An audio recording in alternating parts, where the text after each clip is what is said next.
you when you played and you said, okay, this is it? I would say probably when I went to New York and landed my first, I guess it could be characterized as a high profile gig, that Hmm. people were aware of. I had been doing a lot of playing since and starting to travel a little bit.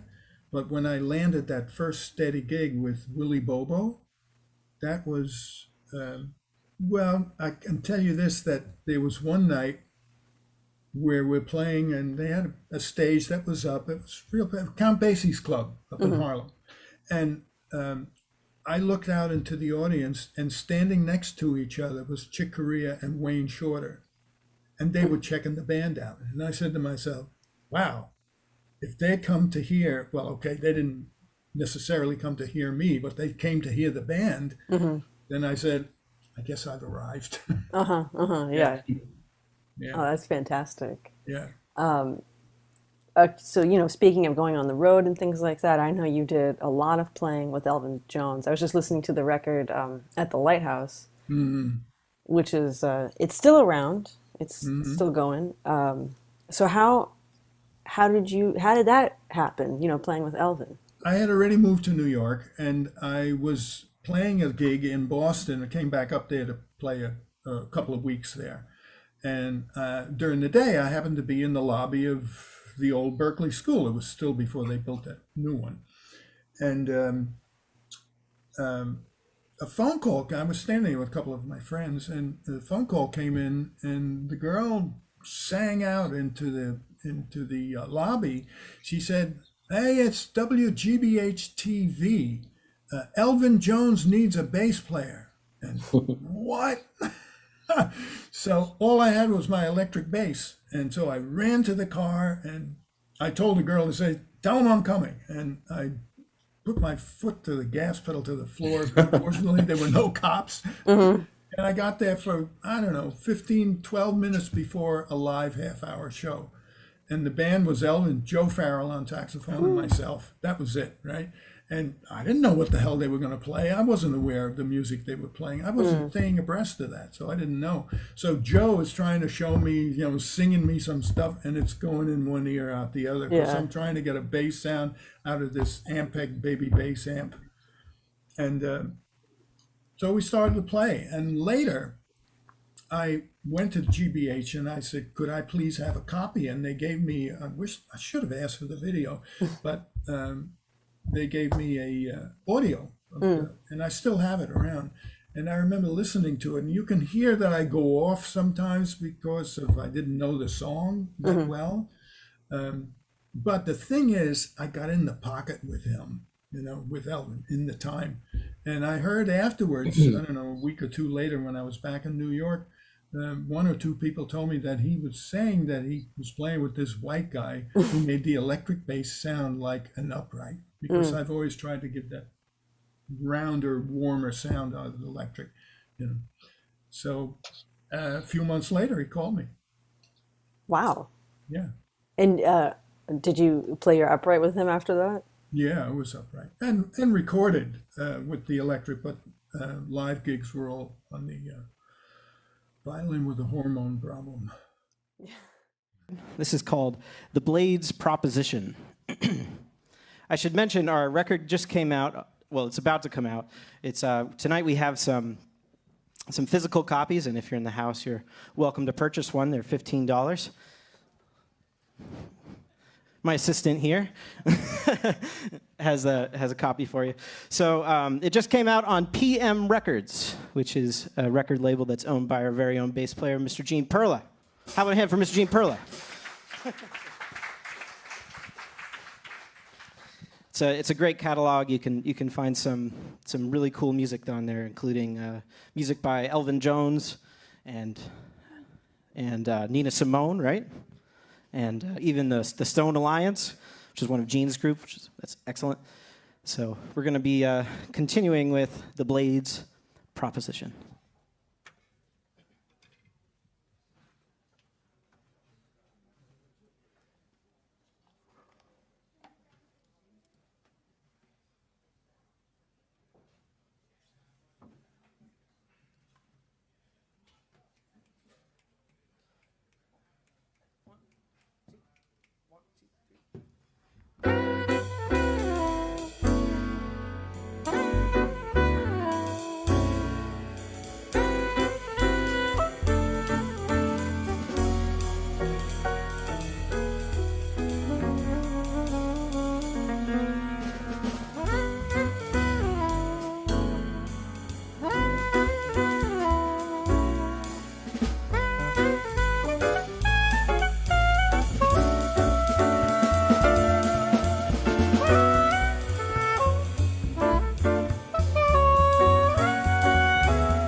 Okay, let's talk about stamina. Right, you're playing your ass off. It's Elvin Jones. What was that like?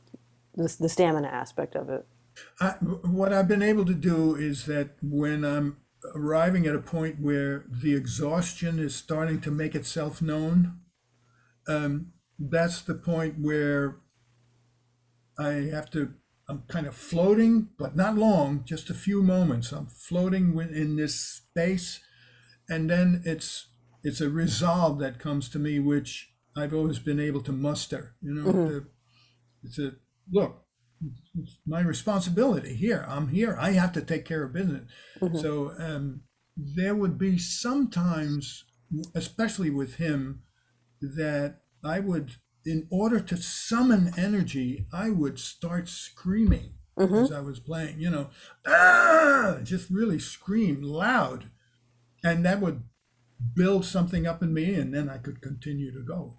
Hmm. So, yeah, that's about stamina. Yeah, yeah, I get that. And what about did he ever talk about the music with you? After you guys would play, or if he needed anything else from you, or was No, there just the was, music? someone asked me, uh, in fact, yesterday about, I saw you playing with Sonny Rollins on a video. Uh, what was that like? And what was did you speak about music? And I said, I was with Sonny on and off for close to a year. And if there were 10 words spoken between us, that probably was it. And Mm, my words would be like, what's the gate number? you yeah, know, and and there was never a conversation. And with Elvin, we did some rehearsing, and of course, then we would speak. But that was more about like what's the form and yeah. what's supposed to happen here. But there was the only thing Elvin would say to me on occasion, not often, would be like, "Turn it up," Mm, because hmm. I always tried to. I come from the Ray Brown, Paul Chambers, no amplifier days. That's Yeah. where I come, and just really battling that instrument. But so he would tell me to turn the amp up, Hmm. Hmm. and I would begrudgingly go up a half a point. Yeah, yeah. Um, and I guess, I mean, your experience, you talking about the Charlie Hayden music that kind of changed your whole life here. Yeah. So, what is it like for you playing without a chordal instrument? I can tell you this very clearly and frankly. I'm always happy when there's a chord. Mm, okay. I really, because that, again, the kind of music, I mean, if it's really commercial music, there's not much going on. But if it's a creative music where you're pushing the limits of harmony and rhythm, then it gives me much more freedom if there's a chord. Yeah. But if there isn't a chord, then I have to kind of like pull back a little bit more and pay attention more to outlining the harmony. You know, Again, it depends on the kind of band it is, Yeah. and the music that's being played. It's something I'm really interested in is big bands. Mm, I love playing in big bands, listening to. So I know you played in Woody Herman's band yeah, and Thad Jones' band. right. Were those like were any of those steady, or were those kind of on and off? Woody, I got the job, and I only stayed with him for 2 months. And Okay. I wanted to get off and do something else. It was wonderful, and I had a wonderful experience of actually. Woody didn't go on the bus; he'd Yeah. fly, but he didn't want to drive the rental car, so he always took somebody. And Bill Chase, the one who hired me in the band, after a week, he was doing it. Yeah. He left, and I think probably because I was playing well, but not only that, I was at that particular time in my life, if I had a steady gig, one of the things that I attempted to do as quickly as possible was learn the music so I didn't have to look at it. Hmm. And within that week, I must have had easily 80 or 85% of the music memorized. And I think Woody picked up on that. And I guess he wanted, so through Bill Chase, Hmm. he asked me, do I want to travel with Woody? And wow, now I'm flying around with Woody. You know, Yeah, yeah. that was fabulous. But I only stayed there for a couple of months. The real deal was Thad and Mel's band. That was the Wait, center of hold it. hold that thought because I want to know with Woody. Do you remember who Yeah. was playing drums with you? We had several different people. Probably the biggest name that you'd recognize is Ed Soph. Okay, so cool. And at that point, I get that was the '60s too. I'm guessing, or was it Late 60s, mid yeah. '60s? So he Well, was, Thad and Mel was 71. yeah. So with Woody at that point, were you playing more concerts or like dances or kind of a mix? Both, Yeah, but mostly, I call it commercial work, you know. yeah, But of course, people were there listening. yeah. And then just so you can educate the audience or just say your piece about this, what I I got to play in some dance bands too, but do you think it's beneficial for especially, rhythm section players to play in a big band and to have that experience? Oh, absolutely, absolutely. Well, if you're talking about laying in the roots, first of all, you got to do that, and the thing is, the music's telling you to do that because it's usually written that way. Especially in a dance band, and you have to support a solid pulse. That's what I've noticed that a few times playing in different big bands, where somebody will call you and you'll do maybe one gig and that's it. But I've always done well with that. And I can sense that the players appreciate that I'm able to lay down a good, solid, strong beat, Hmm. something that everybody's playing off of. Yeah. They're all playing off the bass. Hmm. Mm. Well, cool. Okay, so now on to Thad and Mel because that's another big key to my heart here. So, Yeah. how did you get that on the band for that? I know it's always like, oh, kind of like the Elvin thing. It's like these just like little beacons. It's like we need a bass player. You probably hear every single day that we need a bass player. That's like the most sought after instrument. So how did that happen? Well, I don't know. I don't hear that much these days. But back then, you're right. I mean, I like to say that I was working 8 nights a week. Hmm. Um, I don't know how it happened. Thad called me on the phone, and I'm assuming, or I'm guessing, I don't know, that maybe he was talking to his brother because I was working with Elvin. I had just joined Hmm. Elvin in 71. Richard Davis decided to quit. And so they were looking for somebody, and maybe they were talking to the brothers, and Elvin said, try him out. I don't know. I really don't know. Thad called, and that's what I really know. Hmm. Yeah.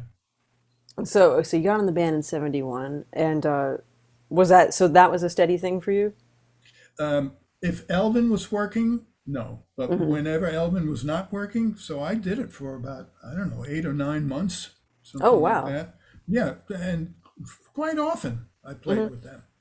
And what was heartbreaking is the guy who wrote the book about that, Mel, he didn't know about me. How could he not know about me that I took over from Richard Davis? Oh, did you do any traveling with that band? Just we did a gig with Nancy Wilson in D.C. That's Hmm. it. This is really before they got to the Yeah. point of doing traveling. It Yeah. was the Monday nights at the Vanguard, which Yeah. was stupendous. Yeah. So what was that energy like? I mean, I listened to those Phew, records, and I mean, I was just listening, phew. actually listening to it before this, but it's timeless. It's just the energy. So what was it like being on that bandstand? It was fantastic, absolutely. And I've said this numerous times. You know where the beat was? Right here, Thad's shoulders. Mm, He'd go oh. like this, and that I just look at his shoulders. I knew where the beat was, man. Wow. Ah, Yeah, it was fantastic. I mean, the place was jammed. You could just feel the excitement that people loved that band so much. And to be able to be part of that and play with guys like Jimmy Nepper and Snooky Young. And Hmm. I was on the band. I was playing the night that John Faddis showed up the first time. You Yeah. And then Roland Hannah. I mean, just yeah. and Dee Dee Hmm. and her husband at that time. Cecil. Yeah. Yeah. Um, and what was it like playing with Mel?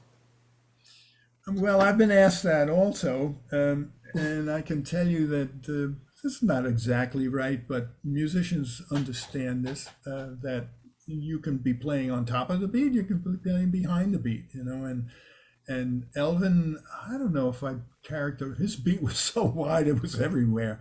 you know. But for instance, Roy Haynes, for me, I would say there's a guy who plays on top of the beat, you know. Uh, and there are others who play, you know, what you characterize as behind the beat. But and so my very first night on that gig, I wanted to test out Mel because I hadn't played with him before. I show up and start playing on a Monday night. And so I wanted to find out where it was. So I don't remember which way I went first. Probably I went up on top of the beat. Wasn't working. So then I started to relax, you know, and no, that wasn't working either. So I realized Mel right down the center.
Is there anything different or any adjustments you make when you're playing with a vocalist? I mean, I know Sarah was, you know, one of the best and just such a fantastic musician. So is there anything you change? I just felt, I guess, that I made myself, I would restrict myself within a certain scope of whatever it was that I was playing.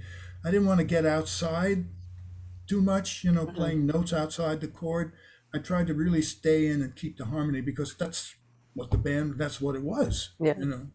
She was, it was like really nice melodies and sure, she improvised over that stuff, but it was all right in the scales. And so that was one thing. So that probably was, as opposed to playing with Archie Shepp.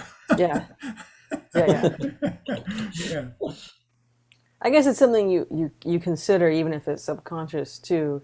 Okay, yeah, staying inside the lines for a vocalist because you want to make sure that they're comfortable and shining, but Yeah. also Yeah. considering, the audience at some point, Hmm. they came to hear Sarah Hmm. and Oh, yeah. something that they can ingest kind of easily. Absolutely. It was complete support of her. All three of us Hmm. and that's what was so wonderful about those other guys. We all felt the same way and we all were just in tune with each other to give her the best support we could. Exactly. Yeah, and if just one person isn't doing it, it kind of falls apart. Got that right. Yeah. Would you mind talking a little bit about, playing with Jimmy Cobb? I mean, this is so bass centric, of course, so I'm very curious. Oh, he was such a gentle man. What a sweetheart he was.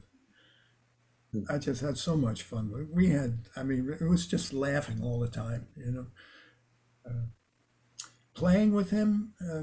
I just felt free as a bird, Mm, absolutely free as a bird with him. There was no issue with, like, hearing something in a place that was disturbing. Never hmm. happened. It was just it was just clear and open and just yeah. I don't know how else to describe it. It Yeah. was just the sweetest thing in life. Wow. It was a lot more work with Elvin. Absolutely. What a big difference. But of course, we weren't burning like Jimmy used to burn with Miles. Hmm. So we were there supporting Sarah. So it was, we're restricting our capabilities, Yeah. and I don't mean that in a negative way. I mean No, in no, a no. real positive way. Yeah. But now to bring Dan into the mix, how did this happen? This young and I don't want to say old, but this, That's okay. You can yeah. say it all. For me, and the most important thing with a bass player is, having a really like steady pulse and a really strong sense of counterpoint, and like being judicious about when to play and when not to play, and Gene just has all those things, so it just felt very natural. And then as far as how the group came together, I was playing a lot with the piano player at the time, James Collins, and we really wanted to start a group with some of our heroes. So it just seemed natural to get Gene into the mix, and James is from Philadelphia, so he knew Byron Landon very well from growing up there, and it was part of his musical lineage. So we ended up playing a bar gig together, and we just knew immediately, like, okay, we have to do something with this. It just that the beat just felt so locked in, and yeah, kind of took off from there. Gene, what's it like for you to get to play, with musicians who are, generations removed from, where you came up, when you came up? Well, first is I'm grateful to be able to play. That's number one. Number two, I can make some money doing it. This is a wonderful thing. And Dan hit it right when he said the beat in the band is good because Byron is just so much fun for me to play with. I don't have to worry about where the beat is, and the we seem to flow together. Um, um, the energy flows. It'll grow and then diminish and so forth, and we travel along. It's like we're traveling along the same road. Mm-hmm. So that's great to do that. and it's always a wonderful thing to hear younger musicians making their way. And Dan not only impressed me from the beginning because we played a gig, Dan, you remember this, at the Hotel Bethlehem. It was a Yeah. commercial gig, you know, and for some reason I just started to sing out these tune titles, you know, and he knew all the songs, and I'm saying like, wow, just look at this young guy, he knows all these tunes. It's great, you know, to see young people coming along, developing, and not only is he a great player, but he's a great composer, and we play a lot of his music, which is, you know, causes me to pay attention. Yeah.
One more time for the Horizon Quartet. Keep it going, folks.